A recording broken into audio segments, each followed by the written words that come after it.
Hi, welcome again to Art Shorts. If you've been on the Bergen Community College campus, you may have noticed a spot by the parking garage as you're driving up the main entrance to the right as you head towards the loop. There are four 15-foot tall poles defining a cube shape sticking up from the ground. You probably wouldn't have realized that this is actually a sculpture. It was created and installed in the 1970s back in the college's early days by sculptor Forrest Frosty Myers. It's put in place before the parking garage and most of the campus even existed. But it occupied a really neatly groomed lawn, and it was an example of minimalist sculpture, which was very popular at the time. Unfortunately, that whole area has become overgrown. It's become a de facto storm sewer containment marsh. Beehives are later put in. It's a mess. We're going to rehabilitate the sculpture and the landscaping, but that's not the story here.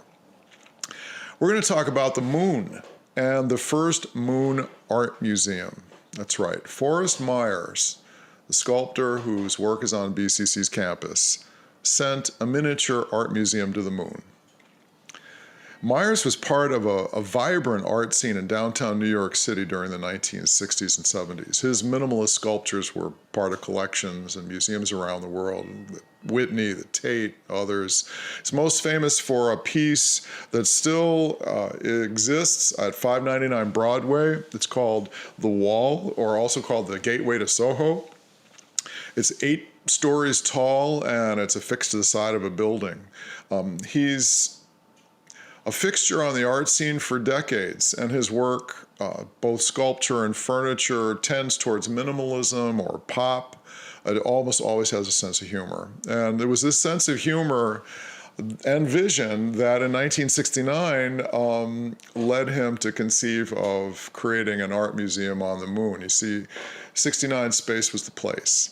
Apollo 11 landed astronauts on the moon. Less than 6 months later, Apollo 12 was scheduled to be launched on a second lunar mission. And Myers got the idea that there should be an art museum on the moon. He says, my idea was to get 6 great artists together and make a tiny little museum that would be on the moon.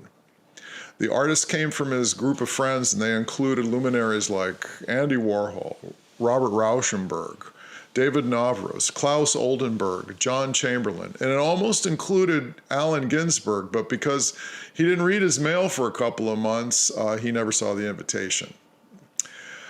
Myers attempted several times to get this project sanctioned officially by NASA, and he claims they just never gave him a response. They just gave him an endless runaround. So he did what any self-respecting artist would do. He smuggled it on board. He contacted a group called Experiments in Art and Technology, better known as EAT. And EAT was a nonprofit group that tried to bring engineers and artists together to create new works. And through EAT, Myers was introduced to scientists from Bell Labs. This is based in New Jersey, Bell Laboratories, specifically Fred Waldhauer. Bell was the Silicon Valley of the 60s and 70s. It was home to 9 Nobel laureates. And using techniques normally used to produce telephone circuits, scientists etched the drawings Myers had gathered onto small ceramic wafers, really tiny little wafers. And anywhere from 16 to 20 of these wafers were created, with one going on the Apollo 12 lunar lander, and the rest, copies of the original, given out to artists and others involved in the project. See, NASA was going back and forth about what they would do, whether they'd allow it on the module, but Waldauer devised another plan, and he worked with a Grumman aircraft engineer who was working directly on the Apollo 12 lander, and he was willing to place the wafer on it. But it was kind of touch and go. They didn't know if it actually would get placed, and it wasn't until Myers received a telegram when he knew for sure. And at 3:35 p.m. on November 12th, less than 2 days before Apollo 12 was set to take off, Myers received the telegram at his house from Cape Canaveral, Florida, stating, "You're on. A-OK. All systems go." The existence of the work wasn't revealed to the public until Myers informed the New York Times, which ran an article on the project on November 22nd, while Apollo 12 was in transit from the moon back to Earth. There are 6 artworks located on the ceramic tile, each one in black and white. Starting at the top left is Andy Warhol's signature, a combined A and W, which of course could also be interpreted as a penis. As Myers said in an interview, he was being the terrible bad boy. The Times published a photo of the wafer. The photographer covered Warhol's contribution, unless they offend the Times' sensitive audience. It's a dick pic. Next is a single line by Robert Rauschenberg, the ultimate minimalist piece.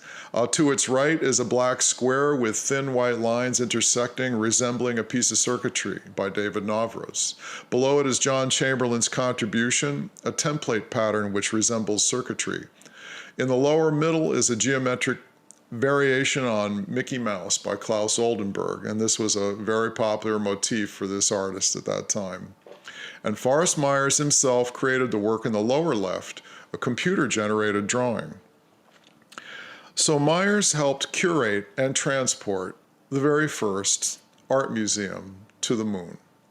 Think of him, Andy, Klaus, David, and Robert, and John, as you walk past those 4 poles by the Bergen County Community College parking garage. This is Art Shorts.